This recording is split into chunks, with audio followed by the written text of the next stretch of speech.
Assalomu alaykum hurmatli kuzatuvchilar, kanalimiz obunachilari.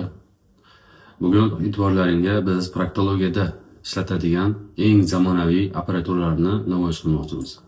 Ya'ni bu o'sha gemoroy kasalliklarini davolash uchun, treshina kasalligini davolash uchun, svish, ya'ni to'g'richak oqmalarini har xil darajalarda davolash uchun yoki parapraktik kasalliklari, kriptit, papillit, rektovaginal oqmalar, umuman proktologiyaga oid bo'lgan hamma turdagi operatsiyalarni qilish uchun mo'ljallangan eng zamonaviy apparaturalarni bugun e'tiborlaringizga namoyon qilmoqchiman.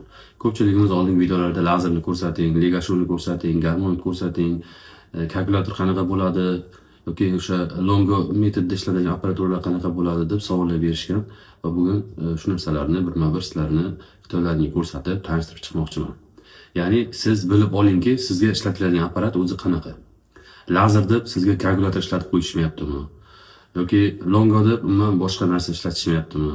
Bu narsani farqiga borib olish kerak. Demak, boshladik. Apparat lazer Midiola Compact Belarusyaniki. Apparat hozirgi kunda eng zamonaviy lazer apparaturalaridan biri hisoblanadi. Demak, uning bir martalik ishlatiladigan diodlari bu mana bu svish, iptiral ko'pchilik oqmalar uchun mo'ljallangan bir martalik svetodyod. Tasvirda yaxshi ko'rinadi. Bu kichkina svetodyodlar gemoroy treshina uchun mo'ljallangan. Bir martalik shunaqa shuning ichidan nur chiqadi va yarani demak obработка qiladi. Midiola Compactning o'sha kalibrisi shu orqali nur chiqadi.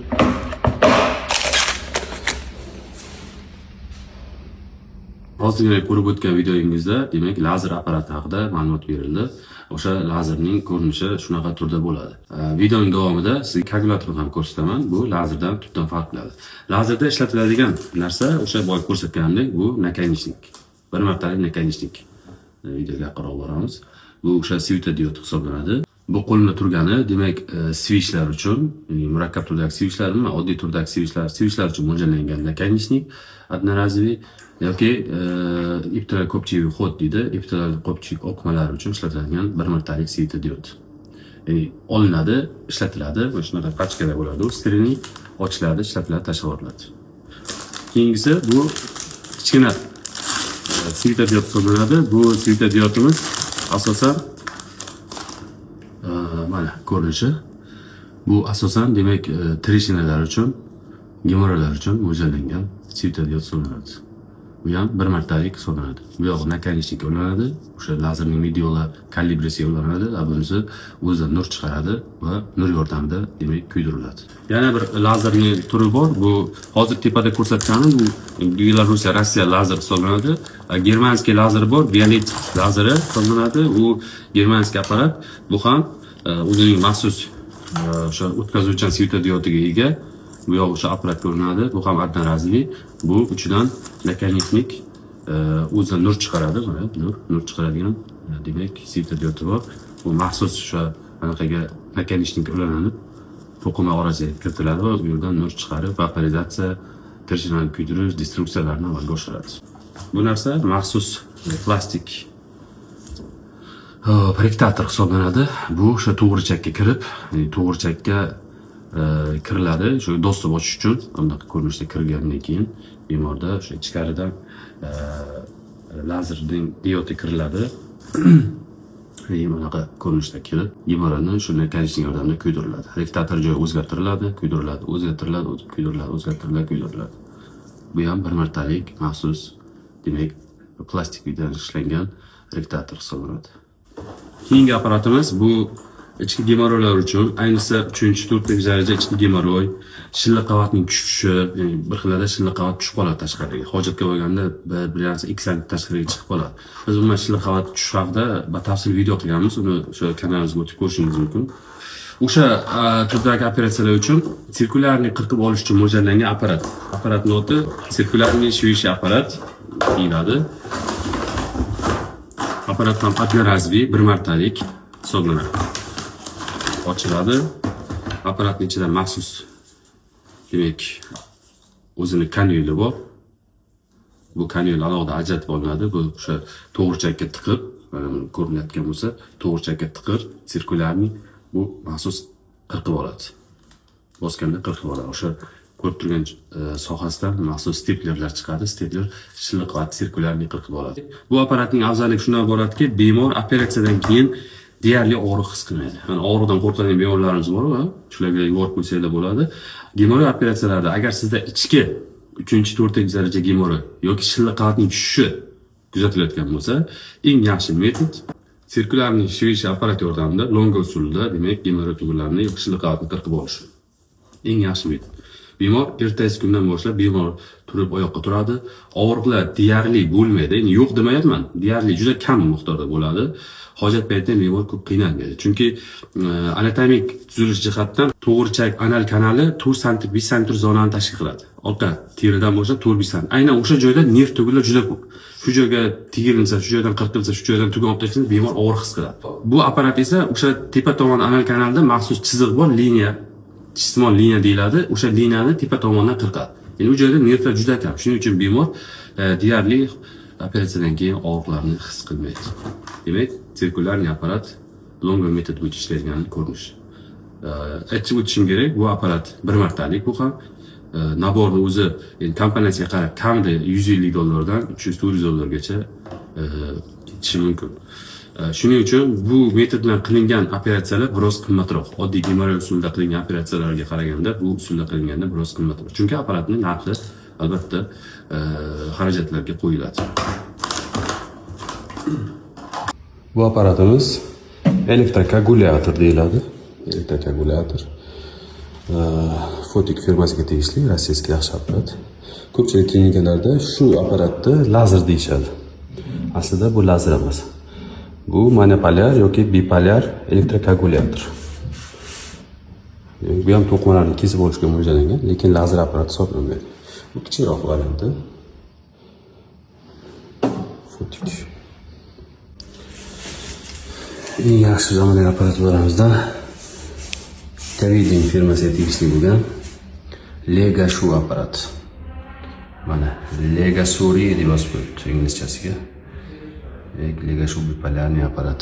Bu yordamda tashqi gemoroy tugunlar, 3-4 vosita gemoroy tugunlar maxsus qirqib olinadi. O'zining maxsus qaychisi bor, qirqib oladigan. Ham qirqib, ham tikib ketadi apparat. Yaxshi apparat. Keyingi apparatimiz garmonik apparati. Bu ham Etikonniki, европейский, amerikanskiy firma. Eng yaxshisi apparat xuddi Legashuga o'xshab, bu ham qirqib olishga mo'ljallangan. Buni ishlashi tok bilan bo'lsa, bu ishlashi tovush to'lqinlari yordamida kesadi. Yuqori chastotadagi to'lqinlar yordamida kesib olinadi to'lqinlar. Bu ham qaychisi bor, uni maxsus.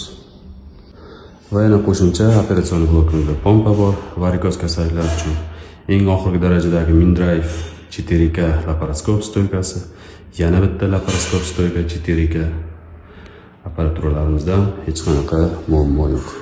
Общий narkoz uchun ishlatiladigan IBL apparatlarimiz, zamonaviy xona va operatsiyaga tayyor har doim.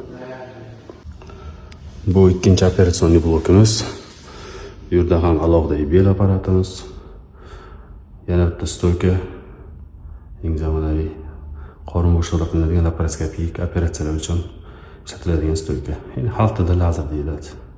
Qo'shimcha IBL apparaturlarimiz, operatsion blokimiz. Azizlar, mana tepada sizlarga ko'rsatib o'tdim barcha texnikalarimizni. E'tibor qaratgan bo'lsangiz, demak, o'sha lazerni ko'rsatdim sizlarga, koagulyatorni ko'rsatdim. Demak, Legashu garmonik apparatini ko'rsatdim.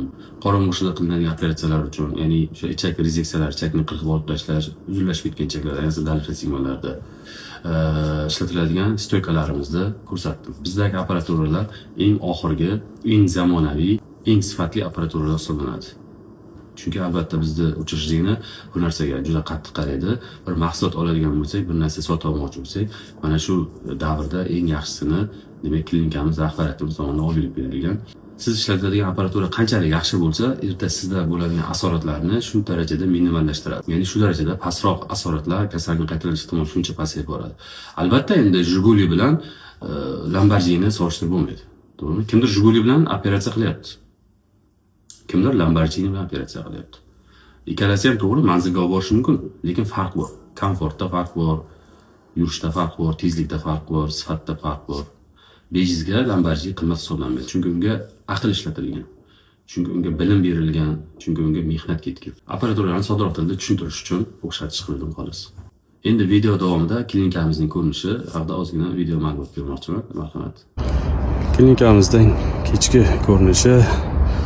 Bu yerda hamma bo'limlar joylashgan: terapiya, gastroenterologiya, nevrologiya, oftalmologiya, umuman hamma sohalarda bizda bo'limlar mavjud va bizning ishxonamiz, bo'limimiz jarrohlik bo'limi.